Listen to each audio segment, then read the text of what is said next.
Diyos tiagni na kada kayo amin nga madama nga agbuya ito'y vlog ko kakabsat. Ito nga pala Multivolk TV. Para naman i-share ko sa inyo mga kamotor dun sa mga gustong magpalagay ng kunting accessories o maidagdag dito sa motorcycle sa mga TMX user.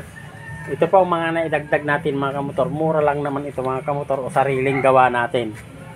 Kasi nga itong TMX pag tiningnan natin pag lalong-lalo na itong bagong bili natin ay kung gusto nating i-upgrade ng konti, pwede mga kamotor, kasi yung ganitong upgrade mga kamotor ay tanggap naman sa pag magrepaparestro ka, hindi naman bawal dun sa ating LTO office. Unang-una mga kamotor, yan, dinagdag natin itong kanyang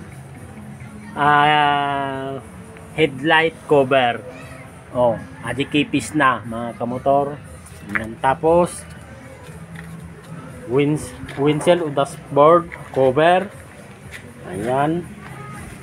Nilagyan din natin itong stainless na ito. Sariling gawa natin ito mga kamotor. Okay. Tapos naglagay na rin tayo ng handguard, stainless din po siya with insulator for safety na rin ng kamay natin mga kamotor, o bago o pag natumba tayo, layo ng Diyos na matumba, okay, kalaki na rin ng depensa niyan. Naglagay tayo side wings na pampaporma nga kunada ngumuray na awan ata mga kamotor, okay latamit. Ito napaka-importante, nilagyan natin crash guard. Kung wala yan mga kamotor sa pagkatumba, may bakas na ng gasgas, may gasgas na yung motor natin kung walang crash guard. Yan ang mga dinagdag natin mga kamotor. Naglagay din tayo ng auxiliary light, dalawa. Yung stock na ilaw nito mga kamotor ay wala. Pagkasalubong ka, lalo na yung malalakas ang ilaw, kawawa ka pag wala ka man lang lalo na sa madilim na area. Kaya naglagay din tayo ng engine support o black. Yun, papakita ko mga kamotor dito, pati dito sa kabila. Ayan, naglagay tayo ng engine guard nya. Sariling gawa din natin yan mga kamotor.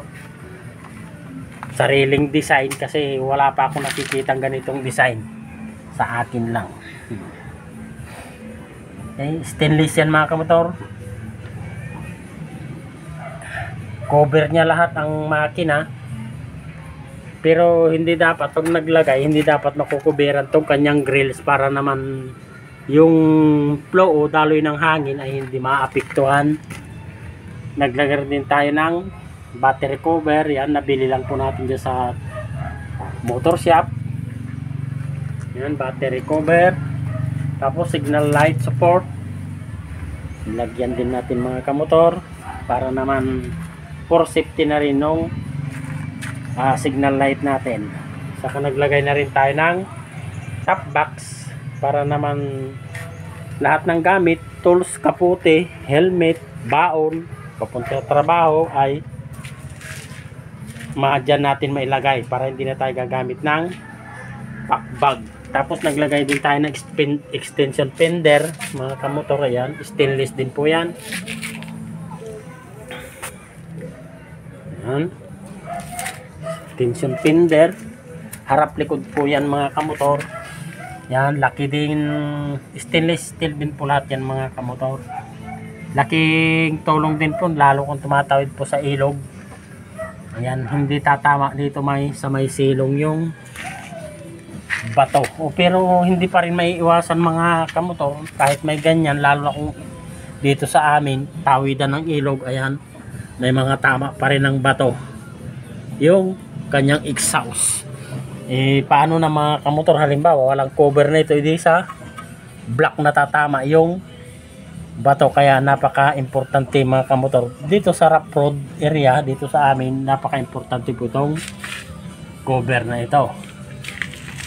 Okay, yun lang naman mga kamotor sa gustong magpa upgrade o kunting paporma sa motor. okay na rin yung mga ganito mga kamotor. Yan. Para naman hindi naman pahuhuli sa pormahan itong motorcycle na ito, kasi nga mas maganda naman na i-upgrade natin yung ating motor para naman hindi siya magmukhang labos sabi ng mga Ilocano na kung titingnan sa panglabas na itsura niya. Pero sa manufacturer, kung konti lang ilagay mo, wag lang mag-upgrade o magbago sa makina, okay lang naman siguro, kasi nga unti lang naman yung may dadag sa panlabas na itsura lang niya mga kamotor. Pero sa makina, hindi tayo dapat mag-modify dyan, kasi nga naka built-in for stock na yan, 100% working na yan. Kaya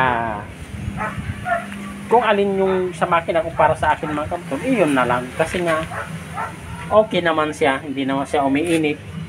Yung sa comment ng iba na umiinit daw, nasa gumagamit na lang yun mga kamotor, o may nararamdamang hindi maganda yung motorcycle na gamit nila. Okay mga kamotor, sa ngayon lang napadpad dito sa ating channel, ay please po, wag po ninyong makalimutan i-subscribe, i-like at i-hit na rin po ang notification bell kung gusto po ninyo yung mga ganitong video. Maraming salamat po. God bless po sa inyong pamilya at sa inyong lahat. Thank you po.